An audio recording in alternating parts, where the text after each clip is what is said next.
पहला क्वेश्चन है, निम्न में से कौन सी आंख की बीमारी बैक्टीरिया से होती है? जीरोप्थेल्मिया, ग्लूकोमा, ट्रैकोमा, प्रोटेनोपिया। तो इसका सही आंसर है option C, trachoma.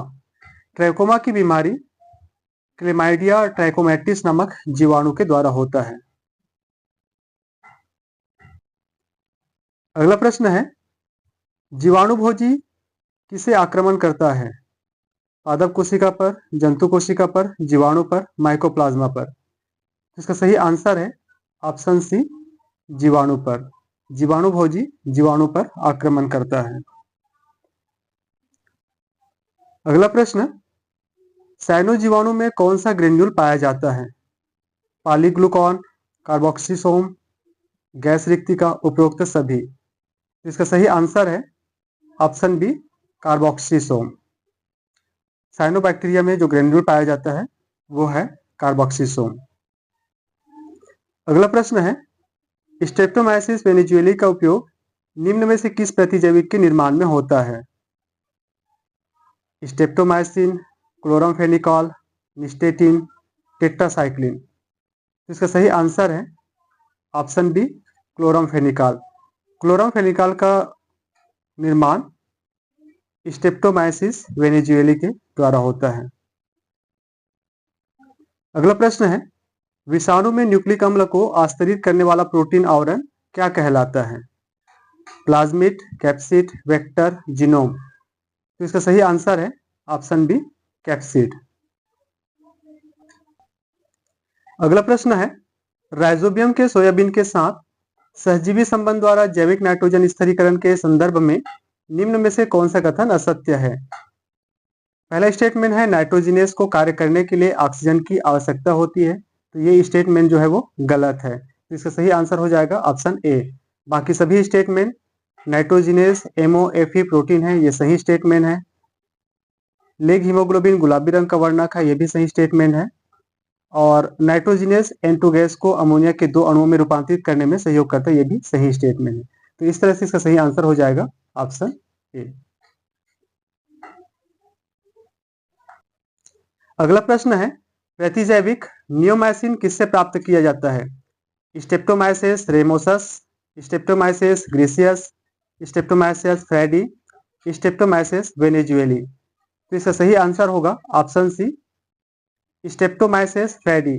Streptomyces fradiae के द्वारा नियोमाइसिन प्राप्त किया जाता है। अगला प्रश्न है, निम्नलिखित में से कौन सा युग्म गलत सुमेलित है? मिथेनोजन गोबर गैस, ये सही है। ईस्ट से एथेनॉल बनता है, ये भी सही है। स्ट्रेप्टोमाइसिस से प्रतिजैविक बनता है, ये भी सही है।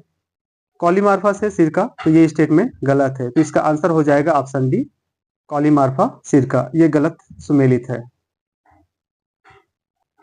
अगला प्रश्न है, प्रकाश संश्लेषण करने वाले बैक्टीरिया में क्या नहीं होता? PS1, PS2, PS1 और PS2 राइबोसोम। तो इसका सही आंसर होगा ऑप्शन बी, PS2। प्रकाश संश्लेषण करने वाले बैक्टीरिया में पिगमेंट सिस्टम 2 नहीं पाया जाता। अगला प्रश्न है, सेंडल स्पाइक रोग का कारक निम्न में से कौन सा है? विषाणु, जीवाणु, माइकोप्लाज्मा, एक्टिनोमाइसिटिस। इसका सही आंसर होगा ऑप्शन सी, माइकोप्लाज्मा। माइकोप्लाज्मा के द्वारा सेंडल का स्पाइक रोग होता है। अगला प्रश्न है, स्पाइरिलम अंड्यूलम में कशाभिकाओं के जुड़ने का प्रकार निम्न में से कौन सा है? Peritrichous, amphitrichous, lophotrichous, monotrichous. इसका सही आंसर होगा ऑप्शन सी, लोफोट्राइपस यानी गुच्छ कशाभी। अगला प्रश्न है, पपीते का बंची टॉप रोग का कारक निम्न में से कौन सा है? कवक, जीवाणु, माइकोप्लाज्मा, विषाणु। तो इसका सही आंसर होगा ऑप्शन सी, माइकोप्लाज्मा। माइकोप्लाज्मा के द्वारा पपीते का बंची टॉप रोग होता है। अगला प्रश्न है, निम्न में से किसमें हेटेरोसिस्ट का निर्माण होता है? माइकोप्लाज्मा में, जीवाणु में, विषाणु में, साइनो जीवाणु में। तो इसका सही आंसर होगा ऑप्शन डी, साइनो जीवाणु में। साइनो जीवाणु में हेटेरोसिस्ट का निर्माण होता है। पोटैटो स्पिंडल रोग किसके कारण होता है? प्रियान, वायराइड, विषाणु, माइकोप्लाज्मा। इसका सही आंसर होगा ऑप्शन बी, वायराइड्स। वायराइड्स के द्वारा पोटैटो स्पिंडल रोग होता है। अगला प्रश्न है, परासरणी रूप से अक्रिय सूक्ष्म जीव का उदाहरण है नास्टाक, बैक्टीरिया, कवक, माइकोप्लाज्मा। तो इसका सही आंसर हो जाएगा ऑप्शन डी, माइकोप्लाज्मा। माइकोप्लाज्मा परासरणी रूप से अक्रिय सूक्ष्म जीव है। अगला प्रश्न है, माइकोप्लाज्मा कॉलोनियों का निर्माण करता है जो खाली स्थान जैसा समानता प्रदर्शित करता है, कवक के जैसा, तला हुआ अंडा, डबल रोटी या क्रीम। तो इसका सही आंसर होगा ऑप्शन बी, तला हुआ अंडा।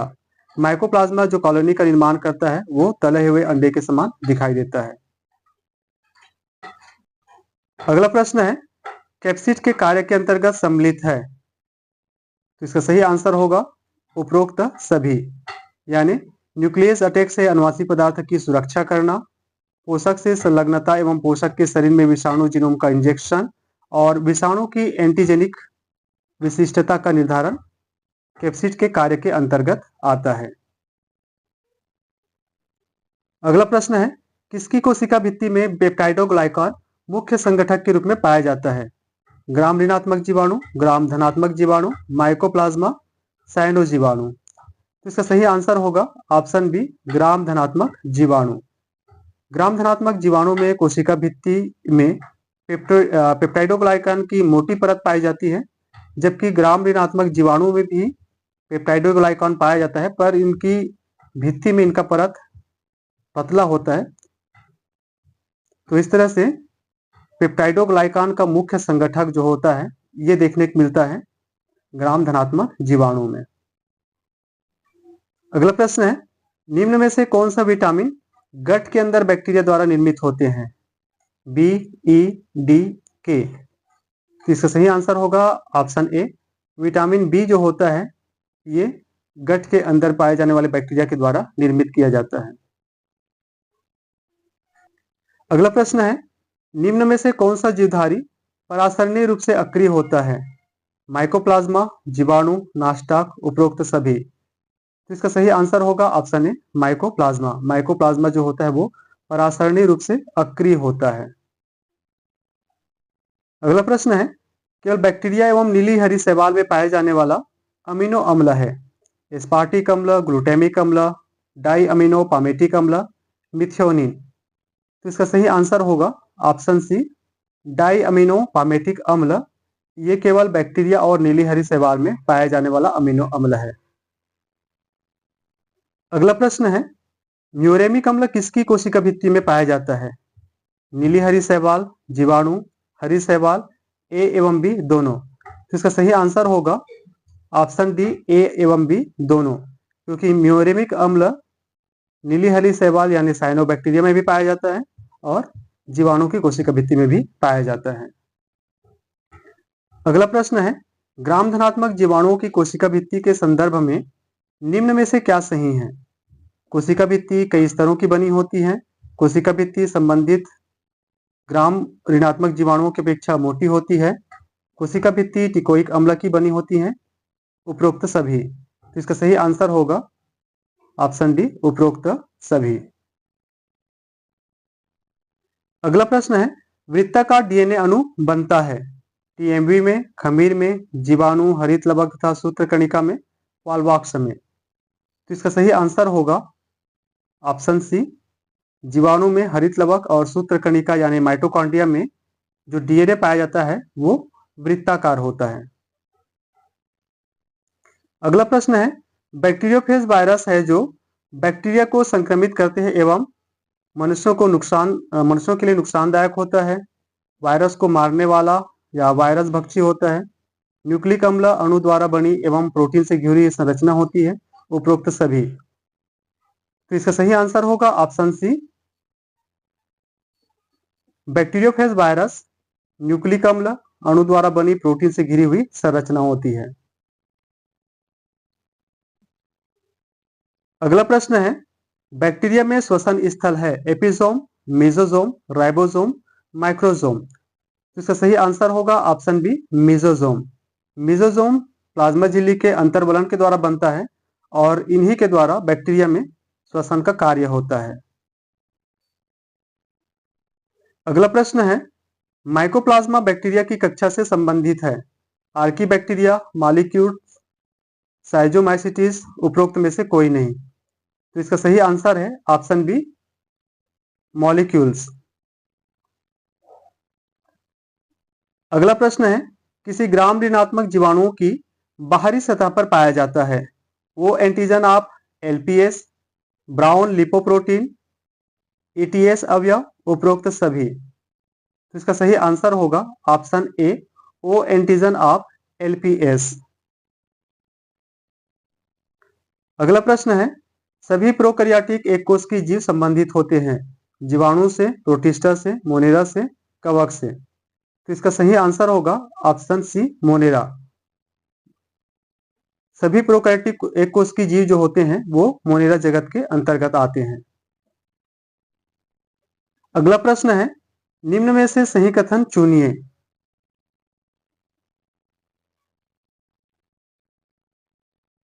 तो इसका सही आंसर है ऑप्शन डी, माइकोप्लाज्मा जीवाणुओं से परासरणी गुणों, कॉलोनी का आकार एवं 450 एनएम छिद्र के फिल्टर से छानने के आधार पर अलग होते हैं।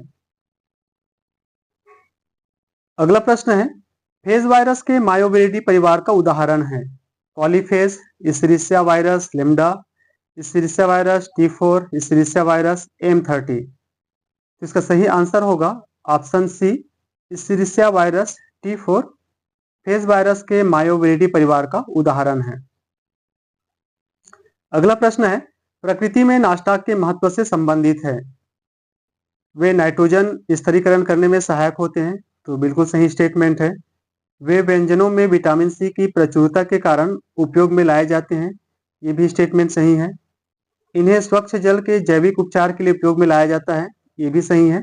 तो इस तरह से इसका सही आंसर हो जाएगा ऑप्शन डी, सभी कथन सही हैं।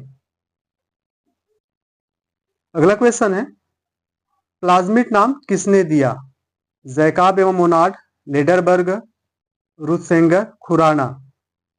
तो इसका सही आंसर होगा ऑप्शन बी, लेडरबर्ग। लेडरबर्ग ने बैक्टीरिया के अंदर में अतिरिक्त बाह्य गुणसूत्री नाभिक का खोज किया, जिसे प्लाज्मिड नाम दिया।